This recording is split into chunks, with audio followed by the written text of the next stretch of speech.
सईद बाबा का तो बयान है ही नहीं इसमें।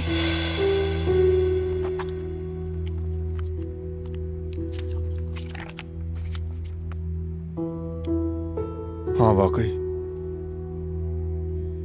सईद साहब का नाम तक दर्ज नहीं।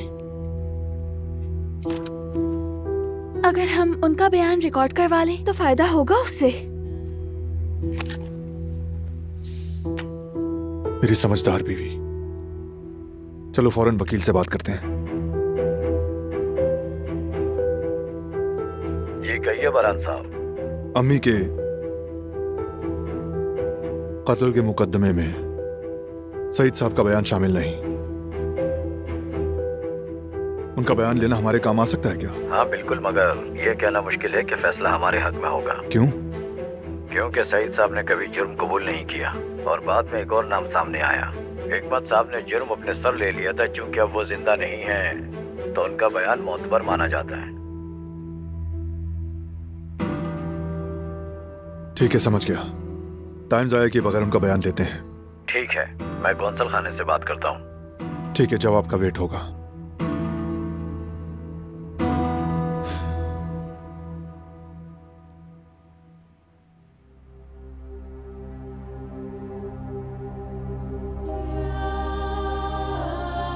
तुम एकदम उदास क्यों हो गई दिलान?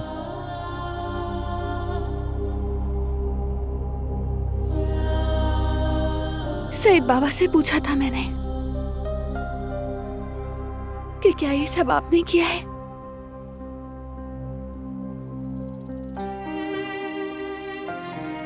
उन्होंने कहा था कि मैंने किया है।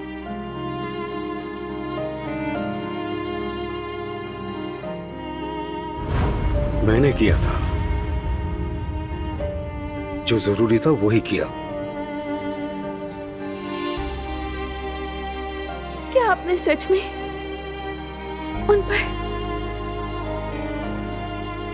गोली चलाई थी? क्या ये सब नहीं मजबूर बेटा, ऐसा करना मेरे लिए बहुत जरूरी था, इसीलिए किया।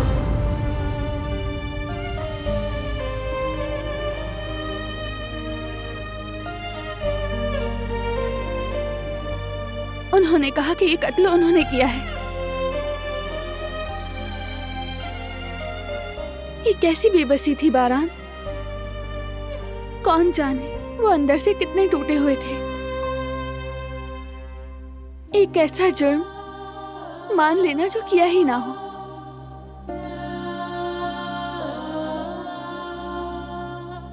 उन्होंने इल्जाम अपने सर ले लिया था और अपनी औलाद की नजरों में कातिल बन गए थे। या अल्लाह, ये कितना खौफनाक है, कितना मुश्किल होगा। ये अजियत सिर्फ उनकी नहीं थी, ये अजियत तुम सबके लिए थी। बिल्कुल, हमारा पूरा बचपन, पूरी जवानी इसी खौफ के साए में गुजर गई। इसकी सबसे बड़ी कीमत हम मासूम बच्चों ने अदा की।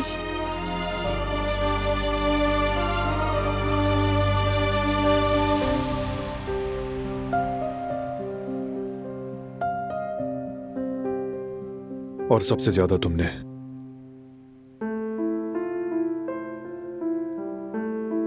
एक ऐसे गुनाह की सजा काटी जो सिरे से तुम्हारा था ही नहीं।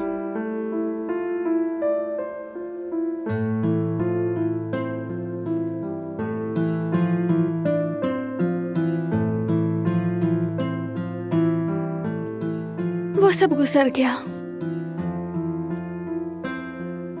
अगर ऐसा ना होता तो मैं तुमसे ना मिलती, हमारा मीरान दुनिया में ना आता।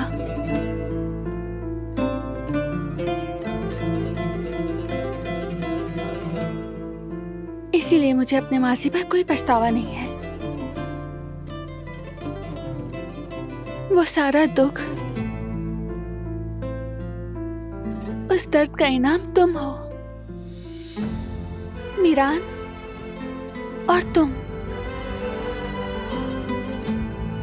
दोबारा भी यही रास्ता सामने आए तो मैं खुशी खुशी इस राह पर चलूंगी।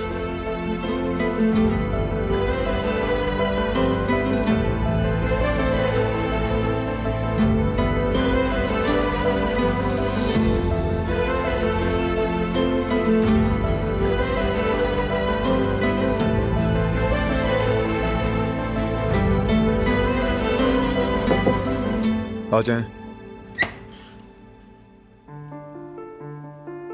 भाभी, बारात भाई, जेवदत्त भाई आए हैं। ठीक है।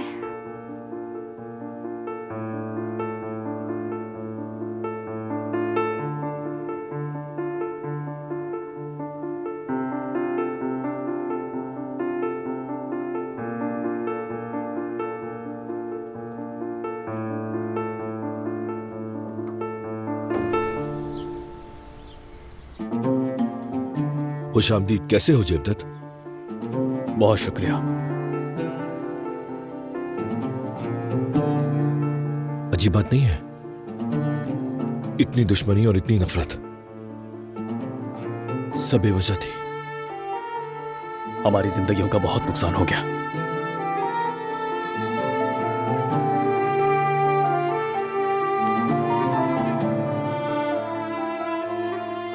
जेवदत्त भाई,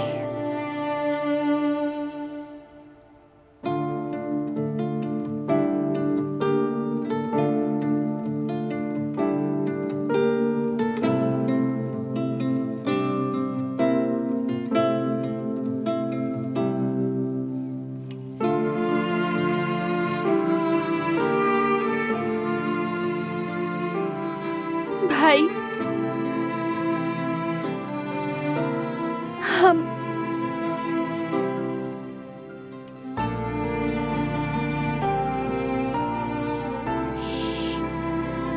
मेरी बहन, रो मत। मैं आ गया हूं ना, चुप हो जाओ, रो मत।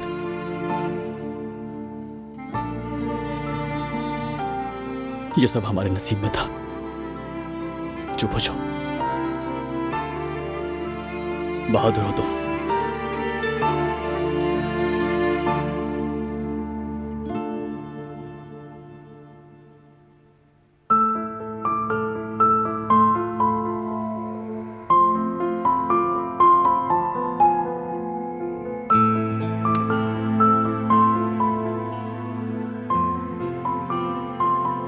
जेवदत्त बेटा,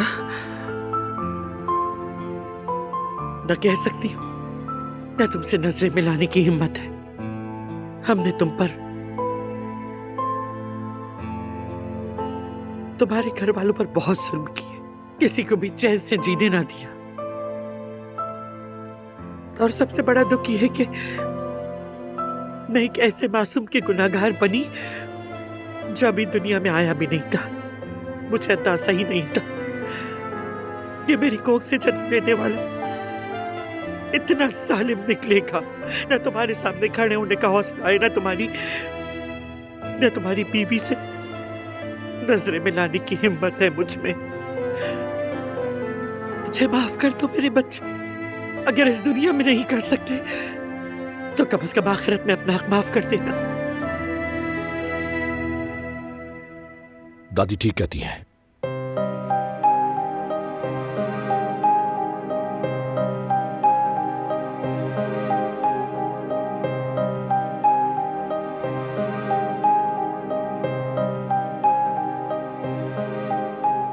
जिसे मैं बाप समझता रहा, उसने हम सबको गुनाह में धकेल दिया, हमारी जिंदगियां बर्बाद कर दी।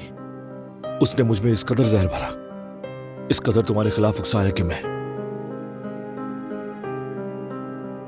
बरसों तुम्हें और तुम्हारे खानदान को दुश्मन समझता रहा।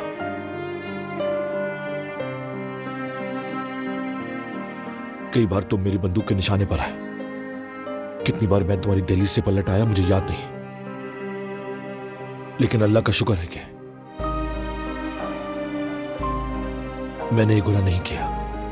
हर बार भाई और दिलान ने मुझे रोक लिया।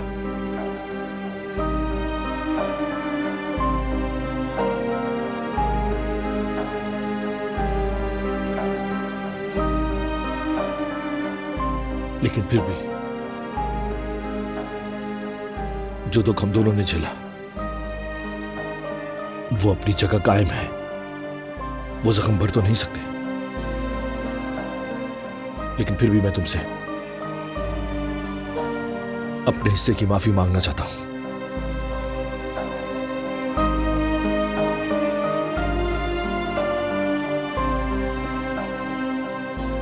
अगर तुम माफ कर दो, अगर तुम्हारा दिल मान जाए तो आज के बाद मुझे अपना भाई समझ लेना।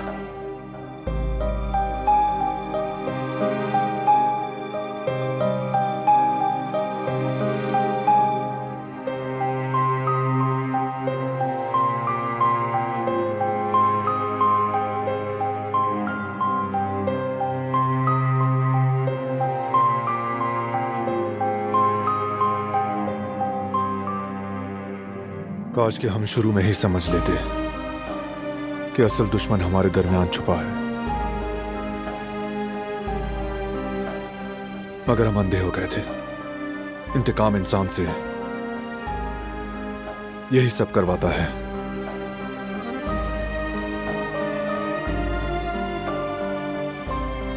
गुस्से में, नफरत में,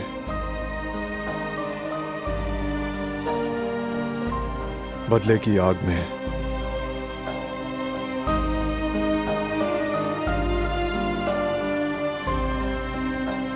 हम भी हार गए।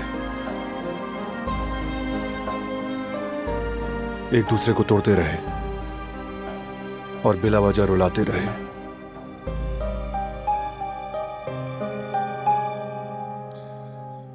लेकिन अब से सब बदलेगा। अब हमें मालूम है कि दुश्मन कौन है। अब से हमारे दरमियान न शिकवा होगा, न नफरत और न ही बदगुमानी।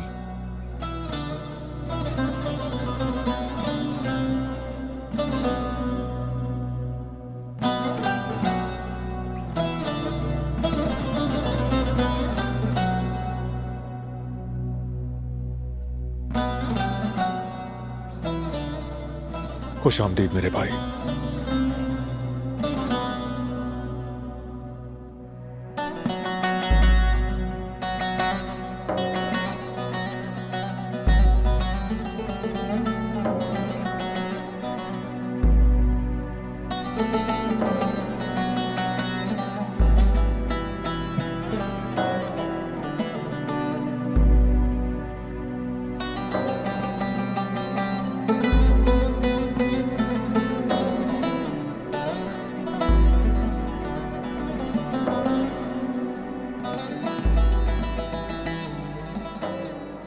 मेरे प्यारे बच्चों, तुमने मेरी वजह से बहुत दुख सहे, सबसे ज्यादा तुम तीनों ने।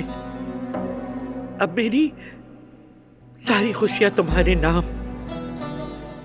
मुझे माफ कर दो उन सब तकलीफों के लिए जिनका मैं सबब बनी।